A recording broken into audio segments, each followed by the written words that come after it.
السلام علیکم. Matiullah Jan, M J T V. Senior صحافی انصار عباسی کی ایک خبر نے تہلکہ مچا دیا ہے اور پاکستان کی عدلیہ کا وقار بظاہر داؤ پر لگ گیا ہے. انصار عباسی نے بطور انویسٹیگیٹو صحافی، بہت ہی سینئر جرنلسٹ ہیں اور ایڈیٹر انویسٹیگیشن ہیں جنگ گروپ میں، دا نیوز ڈیلی انگریزی اخبار کے. انہوں نے ایک ایسے حلفیہ بیان کی کہانی چھاپ دی تھی کہ جس بیان میں گلگت بلتستان کے ایک سابق جج رانا شمیم نے یہ الزام لگایا تھا کہ سابق چیف جسٹس ثاقب نثار نے 2018 کے جولائی 25 2018 کے انتخابات سے تقریباً ایک ہفتہ پہلے ان کے سامنے گلگت بلتستان میں ہی شام کو چائے کے وقت ایک معزز جج کو ٹیلی فون کیا، اسلام آباد ہائی کورٹ کے ایک معزز جج کو، اور ان کو یہ ہدایات دی کہ شریف خاندان کی جو اپیلیں ہیں وہ 25 جولائی 2018 کے الیکشن سے پہلے ان اپیلوں کے اوپر شریف خاندان کو کوئی ریلیف نہیں ملنی چاہیے، کیونکہ نیچے احتساب عدالت نے کرپشن کے الزامات میں نواز شریف اور مریم نواز کو سزائیں سنا دی تھی اور وہ جیل میں تھے. تو اس لیے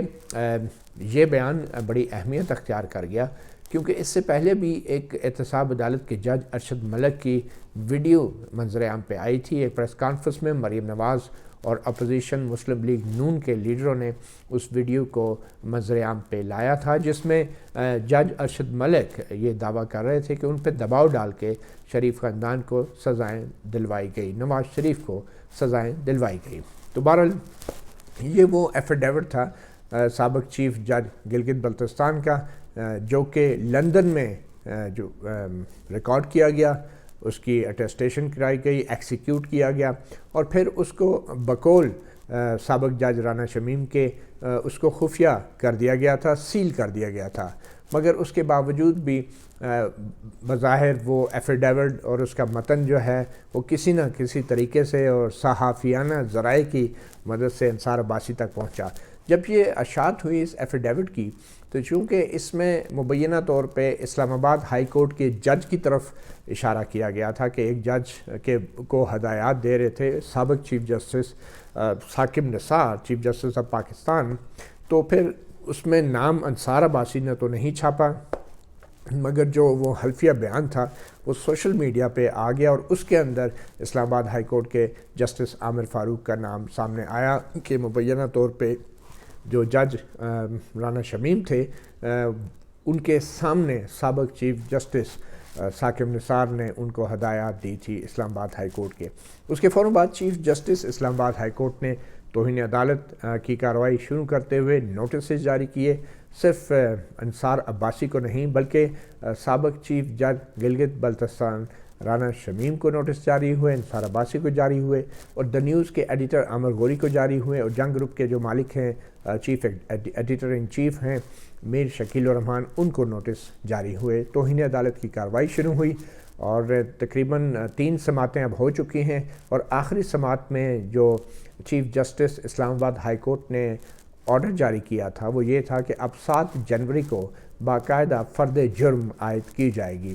فرد جرم سے مراد یہ ہے کہ جب بھی توہین عدالت کے کیس میں فرد جرم لگتی ہے تو اس کا مطلب ہے معاملہ سنگین ہے، معاملہ سیریس ہے، اور جو ملزمان ہیں توہین عدالت کے ان کو جیل کی سزا بھی ہو سکتی ہے، جرمانہ بھی ہو سکتا ہے، اور ان کو کنوکٹ کیا جا سکتا ہے، اور سزا تو شاید 1 منٹ کی سزا بھی ہو سکتی ہے جب تک عدالت اٹھتی نہیں ہے. اور آپ کو پتہ ہے 1 منٹ کی سزا پہ تو وزیر اعظم بھی فارغ ہو گئے، مگر یہاں صرف بات 1 منٹ کی سزا کی نہیں یا 30 سیکنڈ کی نہیں، یہاں بات بظاہر آزادی رائے کی ہے اور صحافیانہ ذمہ داریوں کے حوالے سے.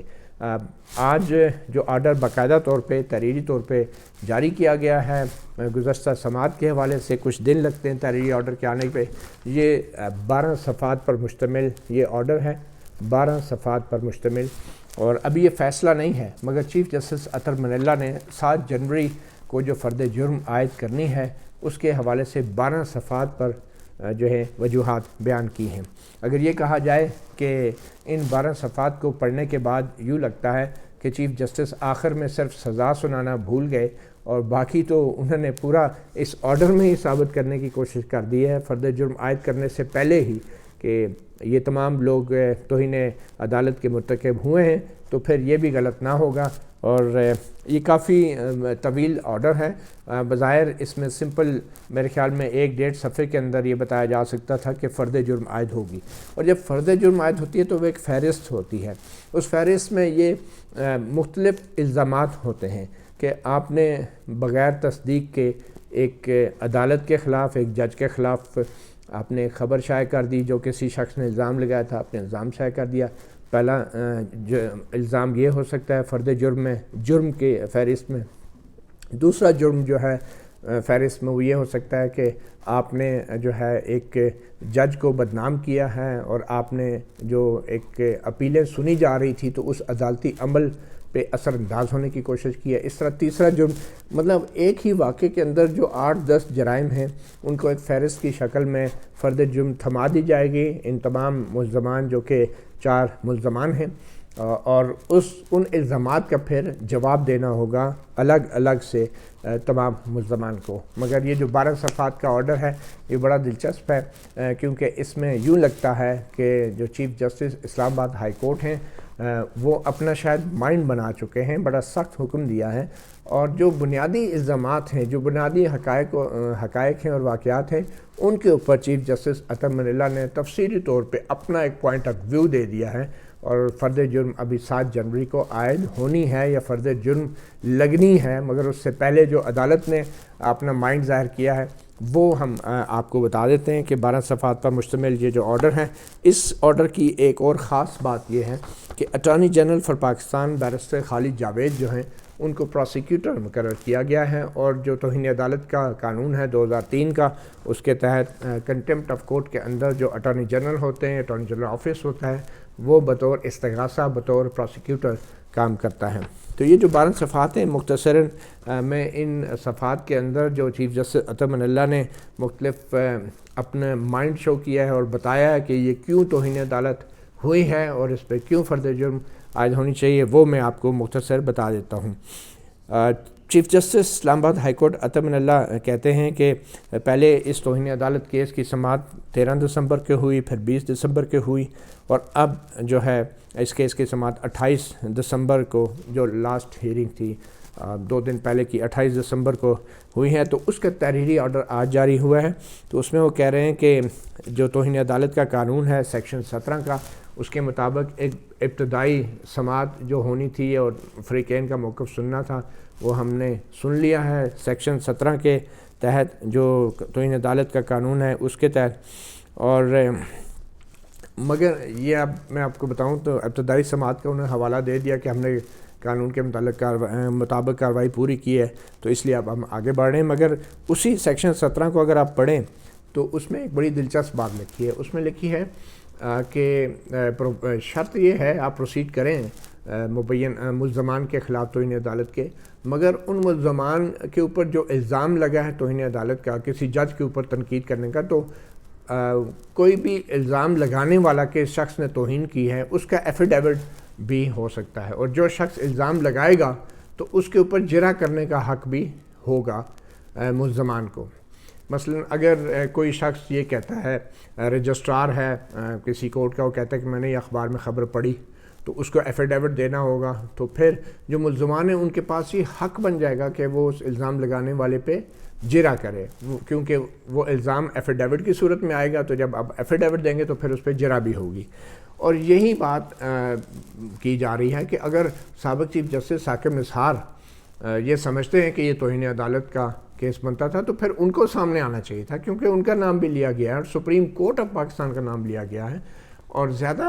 اگر اس میں توہین اگر ہوئی بھی ہے تو وہ پھر سپریم کورٹ کی ہوئی ہے، یہ صرف معاملہ ہائی کورٹ کی جج کا نہیں. اور یہ نہیں آپ کہہ سکتے کہ کیونکہ سپریم کورٹ کا جج ریٹائر ہو گیا تو بس ٹھیک ہے اس کو تو فریق ہی نہ بنایا جائے. تو اگر ثاقب نثار باقاعدہ حلفیہ بیان کی صورت میں یہ الزام لگاتے ہیں کہ یہ جھوٹا الزام ہے اور اس سے سپریم کورٹ کی بھی توہین ہوئی ہے اور اسلام آباد ہائی کورٹ کی بھی، تو پھر سیکشن 17 کے مطابق ملزم کو یہ حق ہوتا ہے کہ حلفیہ طور پہ حلفیہ بیان کی صورت میں توہین عدالت کا الزام لگانے والے شخص پہ جو ہے وہ جرح کر سکے، وہ اس پہ سوال و جواب کر سکے. ہاں اگر کوئی جج حلفیہ بیان دیتا ہے جو سٹنگ جج ہے کہ اس نے میری توہین کی ہے، مثال کے طور پہ اگر جسٹس عامر فاروق یہ حلفیہ بیان دیتے ہیں اور وہ الزام لگاتے ہیں کہ اس نے جو ہے توہین کی ہے اسلام آباد ہائی کورٹ کی بھی. انصار عباسی نے تو شاید وہ نہیں اخبار میں ان کا نام چھاپا، مگر جو رانا شمیم ہیں جنہوں نے اب تصدیق کر دی ہے لندن سے آئے ان کے حلفیہ بیان کی، اس حلفیہ بیان میں جسٹس عامر فاروق کا نام ہے. تو اگر جسٹس عامر فاروق اب الزام لگاتے ہیں اور حلفیہ بیان دیتے ہیں کہ ایڈوکیٹ رانا شمیم نے میری توہین کی ہے یا عدالت کی توہین کی ہے، تو پھر ایڈوکیٹ رانا شمیم کو ایک سٹنگ جج کے اوپر جرح کرنے کا حق نہیں ہوگا. یہ بھی سیکشن 17 کا قانون ہے. مگر ابھی تک نہ تو سابق chief justice of Pakistan Saqib Nisar کی طرف سے کوئی حلفیہ بیان آیا ہے یا باقاعدہ الزام لگایا گیا ہے تحریری طور پہ، اور نہ ہی جسٹس عامر فاروق کی طرف سے بظاہر کوئی ایسا تحریری بیان ہے یا ایفیڈیوٹ ہے. اور اگر کسی سٹنگ جج کی طرف سے یہ ایفیڈیوٹ ہوگا یا جسٹس عامر فاروق کی طرف سے، تو اس پہ پھر جرح نہیں ہو سکے گی. وہ اس قانون میں سٹنگ جج جو ہے وہ پروٹیکٹڈ ہے. مگر اگر سابق چیف جسٹس پاکستان ثاقب نثار یہ الزام لگاتے ہیں باقاعدہ طور پہ جو ابھی تک نہیں آئے اور اس کی وجہ معلوم نہیں کیوں نہیں آئے، تو پھر ان پہ ضرور جرح بھی ہو سکتی ہے. پھر آگے جا کے کہتے ہیں جسٹس اطہر من اللہ کہ جو رپورٹرز ہیں انہوں نے ایک بڑے ہی معروف اخبار میں یہ خبر چھاپ دی ہے، دا نیوز انٹرنیشنل. 15 نومبر کو یہ خبر چھپی تھی، اور یہ جو ایفیڈیوٹ ہے اس کی تاریخ جو ہے وہ 10 نومبر کی ہے. تو اس ایفیڈیوٹ کے سیل ہونے اور ایکسیکیوٹ لندن میں ہونے کے 5 دن بعد یہ خبر چھاپ دی گئی. اور یہ جو حلفیہ بیان تھا رانا شمیم کا جو لندن میں سیل کیا گیا تھا، اس کا براہ راست تعلق ان اپیلوں کی سماعت سے تھا جو کہ اسلام آباد کی ہائی کورٹ میں زیر سماعت تھی اور وہ پینڈنگ تھی، زیر التوا تھی، اور جو 17 نومبر کے لیے فکس کر دی گئی تھی. یعنی 10 تاریخ کو لندن میں ایفیڈیوٹ ایکسیکیوٹ ہوتا ہے، سیل ہوتا ہے. 15 نومبر کو دا نیوز اخبار میں انصار عباسی اسے جنگ گروپ چھاپ دیتا ہے، اور 17 تاریخ کو وہ اپیلیں اسلام آباد ہائی کورٹ میں فکس تھی. اور پھر چیف جسٹس اطہر من اللہ کہتے ہیں کہ یہ بظاہر ایک کوشش تھی اس اپیل کی جو 17 نومبر کو ہونی تھی، اس کی سماعت پہ، اس کی پروسیڈنگ پہ اثر انداز ہونے کی، اس میں رکاوٹ ڈالنے کی اور اس میں مداخلت کرنے کی اور نظام عدل کے اس عمل میں مداخلت کرنے کی بظاہر ایک یہ کوشش تھی. اور پھر یہ جو خبر چھاپی گئی ہے یہ مناسب احتیاط کے بغیر، جو کہ ایک صحافی کو احتیاط کرنی چاہیے، اس کے بغیر چھاپی گئی ہیں. اور یہ تسلیم کیا گیا تھا کہ اور صحافی کی طرف سے بقول اس حکم نامے کے کہ انصار عباسی نے یہ تسلیم کیا کہ انہوں نے رجسٹرار سے رابطہ کر کے، اسلام آباد ہائی کورٹ کے رجسٹرار سے رابطہ کر کے یہ جاننے کی کوشش ہی نہیں کی کہ اگر اس ایفیڈیوٹ کو جس کو وہ چھاپ رہے ہیں اگر اس میں لفظ استعمال ہوئے کہ جیسے عامر فاروق سے رابطہ کیا گیا ہے، تو پھر صحافی کا کام تھا رجسٹرار اسلام آباد ہائی کورٹ سے رابطہ کر کے پوچھتے کہ کیا جسٹس عامر فاروق وہ 17 تاریخ کو جو ہے وہ کیس سن بھی رہے ہیں یا نہیں. کیونکہ جسٹس اطہر من اللہ کا کہنا ہے کہ اس 17 نومبر کے بیچ میں جسٹس عامر فاروق اویلیبل ہی نہیں تھے، وہ شاید ملک میں ہی نہیں تھے. تو اب سوال یہ پیدا ہوتا ہے کہ یہ حقائق تو بظاہر ضروری نہیں ہیں، یہ ضروری نہیں. اگر جسٹس عامر فاروق 17 تاریخ کو وہ کیس سن بھی رہے ہوتے یا نہیں بھی سن رہے، اس کا اس خبر سے کوئی تعلق نہیں ہے جس خبر میں کہا گیا ہے کہ ایک سابق چیف جج گلگت بلتستان جو انتہائی ذمہ دار آدمی ہے، اس نے ایک ایفیڈیوٹ جمع کرایا ہے. اور سب سے اہم بات یہ ہے کہ اس نے تصدیق کی ہے کہ ہاں یہ میں نے ایفیڈیوٹ جمع کرایا. اب ایفیڈیوٹ میں کیا غلط ہے کیا صحیح ہے، یہ اس کو ثابت ہونا بہت ضروری ہے. مگر یہ کہنا کہ صحافی کو انویسٹیگیٹ کرنا چاہیے تھا، میرے خیال میں صحافی کو جو ہے اس کے لیے تو خبر یہ تھی کہ ایک سابق چیف جج نے ایک ایسا حلفیہ بیان لندن میں ایکسیکیوٹ کیا ہے. یہ فیکٹس تھے جو رپورٹر نے رپورٹ کیے. رپورٹر نے یہ کہیں نہیں کہا کہ جو حلف نامے کے اندر جو باتیں ہیں وہ بالکل درست ہیں اور ایسا ہوا ہے. رپورٹر نے صرف ان کو ریپروڈیوس کیا ہے، اور اگر وہ فیکٹس نہیں ہیں تو یہ رپورٹر کا گڈ فیتھ ہے، اس میں کوئی موٹیو نہیں ہے، کوئی ال انٹینشن نہیں ہو سکتی. تو ان واقعات کی بھی تحقیق کرانا ضروری ہے. کیونکہ اگر آج صرف اس بنیاد پہ صحافیوں کو یا میڈیا کے لوگوں کو یا رانا شمیم کو بھی کنوکٹ کر دیا جاتا ہے کہ انہوں نے ایک بغیر ثبوت کے ایک نے حلف نامہ لکھ دیا اور دوسرے نے اس حلف نامے کو اخبار میں چھاپ دیا، اگر انہیں جیل بھیج دیا جاتا ہے، تو آپ کو پتہ ہے پاکستان میں تو کبھی چیزیں چھپتی نہیں ہیں، اور بعد میں اگر یہ ثابت ہو گیا کہ واقعی سابق چیف جسٹس ثاقب نثار نے ایسا ٹیلی فون کیا تھا اور واقعی اسلام آباد ہائی کورٹ کے معزز جج نے جو ہے وہ ان سے فون ریسیو کیا تھا، تو اس سے کیا فرق پڑتا ہے کہ وہ بینچ پہ تھے یا نہیں؟ تو پھر اور دوسرا پھر عدالت جو ہے اسلام آباد ہائی کورٹ کا آرڈر جو ہے اس کی کیا وقت رہ جائے گی؟ تو اس لیے فیکٹس کو جاننا بہت ضروری ہے، اور بدقسمتی سے ہماری عدالتیں فیکٹس کو جانے بغیر، انکوائری کیے بغیر جو ہے اپنے فیصلے دیتی ہیں، اور یہی کچھ جسٹس شوکت عزیز صدیقی کے کیس میں بھی ہوا، جنہوں نے حلفیہ بیان سپریم کورٹ میں اب جب جمع کرایا ہے کہ مجھے یہ ISI کے افسران ملتے رہے ہیں اور مجھ پہ اثر انداز ہونے کی کوشش کرتے رہے ہیں، اور انہوں نے یہ انکشاف کیا کہ اسلام آباد ہائی کورٹ کے جو اس وقت کے چیف جسٹس انور قاضی تھے وہ ان سے مل کے مشورہ کر کے بینچ بناتے تھے، اور شریف خاندان کو جو ہے وہ ضمانت نہیں ہونے دی جائے گی۔ تو یہ حقائق جو ہیں دو قسم کے، ایک حقائق وہ ہیں کہ کیا واقعی کسی سابق جج چیف جج نے کوئی حلفیہ بیان لکھا ہے اور اس میں کیا ہے، ایک تو یہ فیکٹ ہیں اور وہ فیکٹ کنفرم ہو گئے۔ تو جہاں تک صحافی کا تعلق ہے، انصار عباسی کا تعلق ہے، میڈیا گروپ کا، وہ حقائق ثابت ہو گئے ہیں۔ ایڈوکیٹ رانا شمیم جو کہ سابق چیف جج ہیں، انہوں نے تصدیق کر دیا ہے کہ انہوں نے واقعی یہ حلف نامہ دیا تھا، اور اس حلف نامے کے اندر جو باتیں تھیں یا الزام تھے وہ واقعی انہوں نے اس میں چھاپے ہیں، اور یہی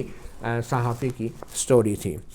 اب یہ حقائق تو ثابت ہو چکے ہیں، اب دوسرے حقائق جس کا جواز چیف جسٹس عطا من اللہ دے رہے ہیں کہ وہ رجسٹرار سے پوچھ لیتے کہ واقعی بینچ تھا یا نہیں تھا۔ اب وہ حقائق اپنی جگہ، لیکن صحافی نے تو یہ دعویٰ ہی نہیں کیا کہ اس روز بینچ تھا اور جسٹس عامر فاروق نے وہ کیس سننا تھا، یہ صحافی کا دعویٰ نہیں تھا۔ صحافی نے وہ چیز ریپروڈیوس کی جو کہ ایفیڈیوٹ میں لکھی تھی۔ تو پھر آگے جا کے چیف جسٹس عطا من اللہ جو ہیں وہ جا کے کہتے ہیں کہ یہ جو اثر انداز ہونے کی کوشش ہے، اب اثر انداز کیسے ہو سکتا ہے؟ پہلی بات تو یہ ہے کہ جج کبھی اثر انداز نہیں ہو سکتا۔ ابھی تک تو بظاہر کوئی اثر نہیں پڑا، ابھی بھی اپیلیں سنتے ہیں جیسا عامر فاروق اور جسٹس محسن کیانی، ابھی تک تو نہیں لگا، اس خبر کے چھپنے کے بعد بھی ایک آدھ سماعت ہو چکی ہے، اس میں تو نہیں لگا کہ ان پہ کوئی اثر ہوا ہے، نہ ہی انہوں نے اس چیز کو ڈسکس کیا ہے، کیونکہ فریق نے بھی اس بات پہ کوئی پوائنٹ آؤٹ نہیں کیا۔ تو جب اثر نہیں ہو رہا تو یہ پریزیوم کر لینا کہ اثر ہو سکتا تھا، یہ بھی غلط ہے۔ اور اگر اثر کسی حقیقت کا اثر کسی جوڈیشل پروسیڈنگ پہ ہوتا ہے تو ہونا چاہیے، اثر ہونا چاہیے۔ اگر واقعی یہ بات نہیں ہے تو جو بینچ اپیلیں سن رہا ہے شریف خاندان کی، اس کی طرف سے انہیں پوچھنا چاہیے کہ بھئی یہ خبر آئی ہے، تو جب تک اس کی انویسٹیگیشن نہیں ہوتی تو ہم لوگ جو ہیں ان اپیلوں پہ مزید پھر سماعت روک دیتے ہیں جب تک یہ حقائق سامنے نہ آ جائیں، کیونکہ کنٹیم میں میٹر چل رہا ہے۔ اور اگر وہ کنٹینیو کرتے ہیں اپیلوں کی سماعت، تو کیا وہ اپیلوں کی سماعت جو ہے وہ کنٹیمپٹ آف کورٹ کے کیس پہ اثر انداز نہیں ہوگی؟ اس کا مطلب ہے کہ یہ پریزیوم کر لیا گیا ہے کہ ایسا کچھ نہیں ہوا، حالانکہ پہلے تو ثابت ہونا چاہیے۔ تو میرے خیال میں چیف جسٹس عطا من اللہ نے بہت ہی طویل ایک آرڈر دے دیا ہے محض اس چیز کو بتانے کے لیے کہ یہ توہین عدالت ہوئی ہے۔ آگے جا کے وہ کہتے ہیں کہ ہی ہیز آرگیوڈ کہ جو نوٹرائزڈ ایفیڈیوٹ تھا، رانا شمیم صاحب کے حوالے سے کہہ رہے ہیں کہ انہوں نے جو حلفیہ بیان دیا تھا وہ ان کا یہ کہنا ہے کہ یہ پبلک کرنا ان کا مقصد نہیں تھا، اور انہوں نے انصار عباسی کو یہ لیک نہیں کیا۔ اور پھر جج صاحب کے حوالے سے بھی چیف جسٹس عطا من اللہ کہتے ہیں کہ رانا شمیم صاحب جو جج صاحب تھے، سابق چیف جج گلگت بلتستان، وہ 3 سال تک خاموش رہے۔ اور ایک اتنے سنگین مس کنڈکٹ، اگر یہ واقعی سابق چیف جسٹس ثاقب نثار نے ٹیلی فون کی تھی اسلام آباد ہائی کورٹ کے ایک معزز جج کو، تو پھر جو رانا شمیم ہیں جو اس وقت گلگت بلتستان کے چیف جج تھے، ان کو 3 سال تک خاموش کیوں وہ رہے؟ اور اس وجہ سے ان کا یہ جو الزامات ہیں کویسچنیبل ہے۔ اب مسئلہ یہ ہے کہ ایک طرف تو وہ خود رانا شمیم صاحب کے الزامات کے حوالے سے چیف جسٹس اسلام آباد ہائی کورٹ کمنٹ کر رہے ہیں کہ یہ الزامات درست نہیں ہیں، یہ غلط ہیں، اور دوسری طرف وہ پھر انکوائری بھی نہیں کرانا چاہ رہے۔ اگر آپ واقعی رانا شمیم کے الزامات کو ڈسپیوٹ کر رہے ہیں اور یہ دلائل ریز کر رہے ہیں کہ رانا شمیم غلط ہے کیونکہ اس نے 3 سال بعد جا کے یہ الزام لگایا ہے، اور کوئی اور ویسے بھی وہ جیسے عامر فاروق تو وہ کیس سن ہی نہیں رہے تھے. اگر وہ دفاع کیا جا رہا ہے، رانا شمیم کے ایفیڈیوٹ میں لگائے گئے الزامات کا دفاع کیا جا رہا ہے، تو پھر اس کی انکوائری ہونی چاہیے نا. یہ صرف چیف جسٹس اطہر من اللہ کے معزز اسلام آباد ہائی کورٹ کے ریمارکس سے تو یہ الزامات جھوٹے نہیں ثابت ہوں گے. صرف یہ کہہ دینا کہ لگتا یہ ہے کہ یہ جھوٹے ہیں فلاں جھوٹے، یہ کافی نہیں ہے. انکوائری کرائیں نا. پھر تو کمیشن بنائیں جیسا کہ مطالبہ کیا جا رہا ہے افریقین کی طرف سے. پھر تو انکوائری کرائیں اور اس میں جب ثابت ہو کے جھوٹے ہیں تو پھر آپ لکھیں نا. آپ اس میں یا تو رانا شمیم کے الزامات کو آپ ڈسکس ہی نہ کریں، آپ سمپل یہ کہیں کہ یہ اشاعت نہیں ہونی چاہیے تھی. اور اگر آپ رانا شمیم کے الزامات کو ڈسکس کر رہے ہیں تو پھر پہلے انکوائری ہوگی، پہلے رانا شمیم کو جھوٹا ثابت کیا جائے گا، اس کے بعد آپ کسی صحافی کی طرف یا میڈیا گروپ کی طرف آئیں گے کہ ان لوگوں کو یہ اشاعت نہیں کرنی چاہیے تھی. مگر پھر بھی یہ ایک بنیادی اصول ہے، کیونکہ اس میں بڑی بین الاقوامی یورپین عدالتوں کے بھی فیصلے سنائے گئے ہیں، کیونکہ جیسے اطہر من اللہ پہلے بھی جو انہوں نے کچھ فیصلے کیے تھے ایسے، وہ انٹرنیشنلی ان کو بڑا اچھا رسپانس ملا تھا فریڈم آف ایکسپریشن کے حوالے سے. تو اب دوبارہ آپ اس کیس میں تھوڑی سی ڈفرینٹ پوزیشن لینی پڑ رہی ہے اور سخت پوزیشن لینی پڑ رہی ہے. تو دوبارہ یورپین کورٹس کا یہ والا دے رہے ہیں، کیونکہ ہماری عدالتیں تو اس قابل ہی نہیں ہے نا، کیونکہ کوئی ایسا فیصلہ ہی نہیں ہے کہ جس میں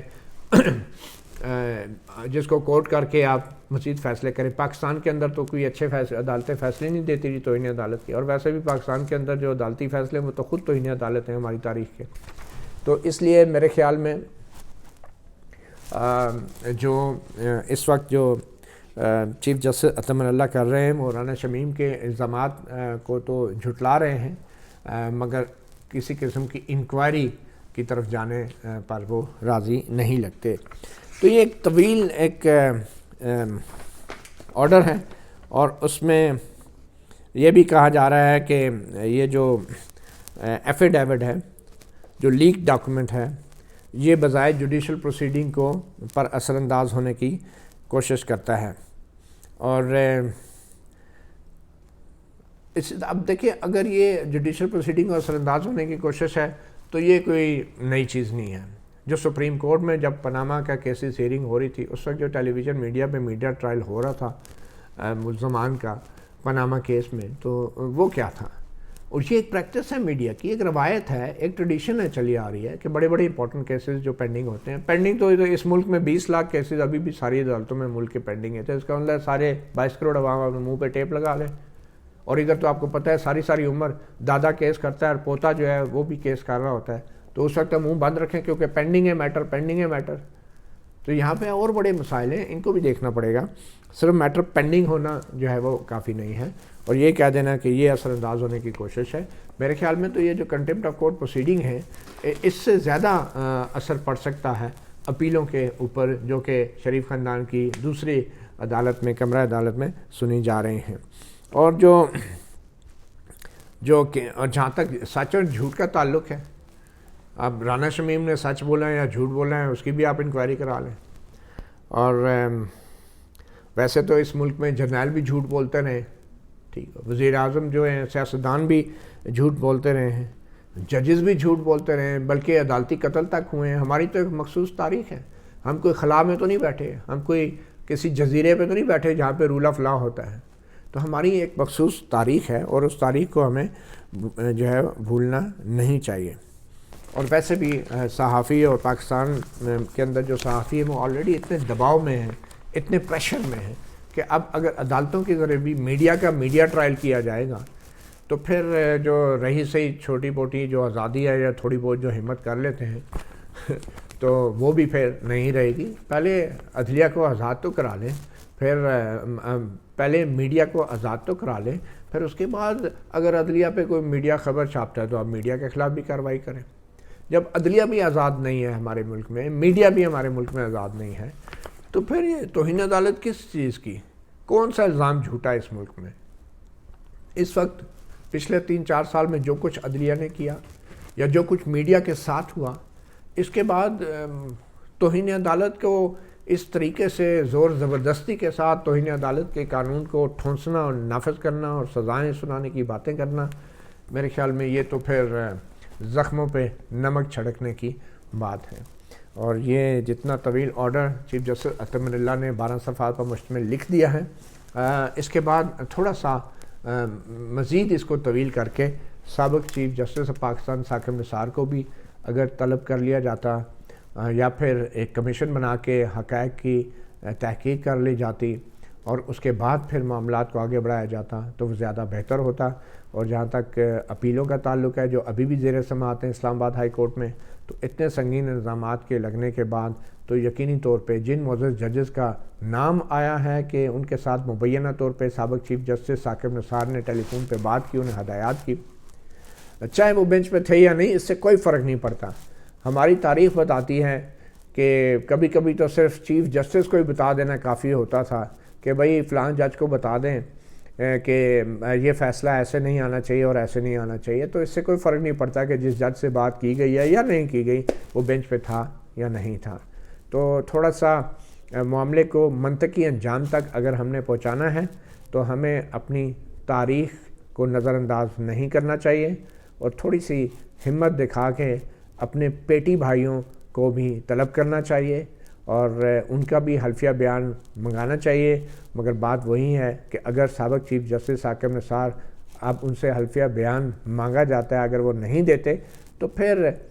اس کا مطلب ہے اگر سابق چیف جسٹس کو اپنی سپریم کورٹ کی عزت اور وقار جو ہے اس کا کوئی خیال نہیں ہے، تو پھر ہائی کورٹ کے چیف جسٹس کس حد تک جائیں گے اسلام آباد ہائی کورٹ کی عزت اور وقار کو بحال کرنے کے لیے. سابق چیف جسٹس ثاقب نثار کا حلفیہ بیان منگوانا چاہیے اور پھر ان کو کٹہرے میں بھی کھڑا ہونا چاہیے، ان پہ جرا بھی ہونی چاہیے. ادروائز صرف یہ کہہ دینا کہ کوئی جج جو تھا وہ ملک میں نہیں تھا یا بینچ پہ نہیں تھا، یہ وہ حقائق ہیں جو صرف کسی چیف جسٹس کے ریمارکس سے ثابت نہیں ہوں گے، یہ کسی انکوائری سے اور کسی جوڈیشل انکوائری سے ہی ثابت ہو سکتے ہیں. 7 جنوری کو آپ دیکھیں کیسے پروسیکیوٹ کیا جاتا ہے ان تمام ملزمان کو. سب سے پہلے تو ایڈوکیٹ رانا شمیم کے حلفیہ بیان کو جھوٹا ثابت کرنا ہوگا، اس کے بعد پھر میڈیا کی باری آئے گی. اور اگر سب کچھ جھوٹ ثابت ہو بھی جائے، میڈیا مہذب ممالک میں اس میڈیا جو بھی رپورٹ کرتا ہے اس کے پیچھے گڈ فیتھ ہوتا ہے، وہ کوئی سیاسی جماعت نہیں ہوتا. اور اگر غلطی ہوتی بھی ہے تو وہ گڈ فیتھ میں اگر ہوتی ہے تو اس گڈ فیتھ کو بھی ایک بہت بڑا ڈیفنس مانا جاتا ہے. اور اگر کوئی بدنیتی نہیں ہے کسی صحافی کی تو میرے خیال میں سب سے پہلے جو ایفیڈیوٹ کے آتھر ہیں رانا شمیم، ان کے خلاف ان کے بیانات و الزامات کی انکوائری ہونی چاہیے. پہلے یہ ثابت کرنا ہوگا کہ رانا شمیم نے جھوٹ لکھا. جب تک وہ ثابت نہیں ہو جاتا کسی انکوائری کے ذریعے تو صحافیوں اور میڈیا کی باری تو پھر بعد میں آنی چاہیے. مطیع اللہ جان MJ TV سے اتنے، اجازت دیجیے، اللہ حافظ.